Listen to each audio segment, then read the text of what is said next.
پرواز کارڈ کے حوالے سے کافی لوگ ان باکس میں سوالات کر رہے ہیں، اس لیے ضروری سمجھا کہ آپ کو مکمل اور درست معلومات دی جائیں۔ گورنمنٹ آف پاکستان کی جانب سے پرواز کارڈ کی رجسٹریشن جنوری 2026 میں شروع کی جائے گی۔ اس کارڈ کا مقصد نوجوانوں کو باعزت روزگار اور بہتر مستقبل کی طرف لے جانا ہے۔ پرواز کارڈ کے ذریعے حکومت پاکستان کم از کم مڈل اور میٹرک پاس نوجوانوں کو مختلف اسکل کورسز بالکل مفت کروائے گی تاکہ وہ عملی میدان میں ہنر مند بن سکے۔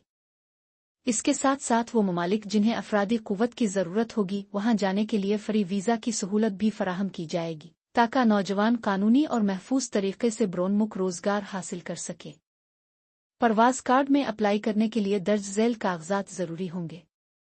امیدوار کا شناختی کارڈ بنا ہوا ہو۔ عمر کی حد 18 سے 45 سال کے درمیان ہو۔ امیدوار کم از کم مڈل یا میٹرک پاس ہو۔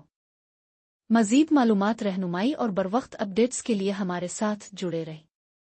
ویڈیو کو لائک کریں، شیئر کریں اور کمنٹس میں اپنی رائے ضرور دیں۔